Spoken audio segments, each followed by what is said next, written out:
De pámpanos, amigos. Aquí dejamos caer al fondo y levantamos un poquito, y aquí casi siempre salen los... Ahí estamos. Ahí ya traemos.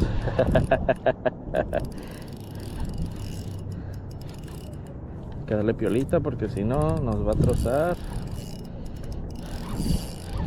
Es un pámpano, amigos. Este es nuestro punto favorito de los pámpanos. Y aquí hay más grandes todavía.